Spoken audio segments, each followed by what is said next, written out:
I didn't see my not having arms as being a limitation.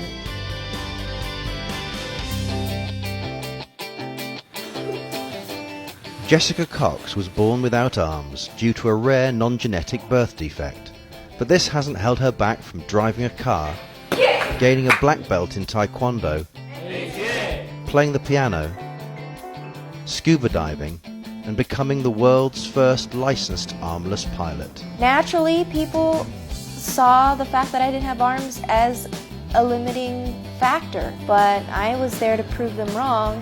Now she travels the world as a motivational speaker with her husband, Patrick. If I had to describe Jessica in 3 words, it would be kind, positive, and unstoppable. Even as a child, having no arms proved no obstacle to Jessica. As a young little girl, I was in just about everything. At 3, my mom had me in gymnastics. At 6, I started tap dance lessons. 10, I started Taekwondo. I did modeling. I swam starting at the age of 5. I did every activity you can imagine.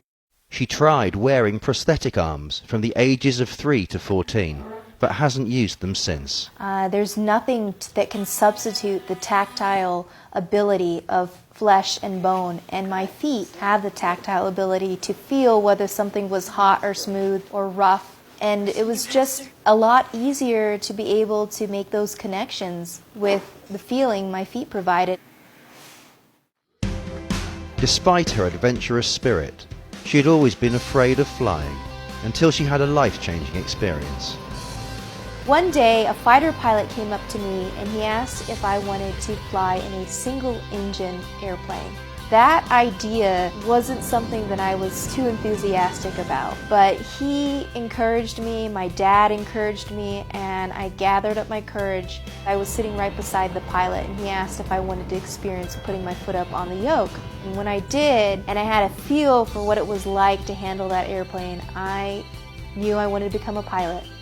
However, there were a number of challenges to overcome. Who would teach me what type of airplane? Was this realistic? Would this be safe? Of course, the safe and realistic part I didn't even consider because I knew if I wanted to become a pilot, I was going to do everything I could. I had to find an airplane that had less controls than the average. So the Ercoupe airplane, which is a 1945, has 2 less rudder pedals on the floor. That way I could have my right foot on the yoke, my left foot on the throttle, and crisscross fly the airplane safely. The airplane was not customized in any way for me. In 2008, her determination paid off when she became the first licensed armless pilot in the world. 3 years, 3 different airplanes, 3 different flight instructors, 80 hours of flying in 3 different states. I was a certified pilot. It was a long ordeal. 5 years ago, the 32-year-old met husband Patrick Chamberlain through their mutual love of Taekwondo. I remember looking across the room and seeing him with this confused look on his face. He later told me it's because he thought I had arms and they were in my sweater. Patrick and I work as a team, but he loves to cook, but I do the dishes. We balance each other out in different ways. Thank you. Good morning. Together, they promote Jessica's motivational speaking, which she hopes will inspire others to overcome obstacles as she has. And if there's something you want to do, don't let anything stop you. With that, we must be persistent. Think about the last time you said, I can't. Patrick and I work together to be able to motivate people. He has a very crucial part of my presentation. I get to be the one in the spotlight and in front of everyone, but it would not happen if Patrick wasn't back there eliminating the challenges as a media tech and all-around manager. We have some very interesting adventures on our travels. It's a constant adventure and it's a lot of fun.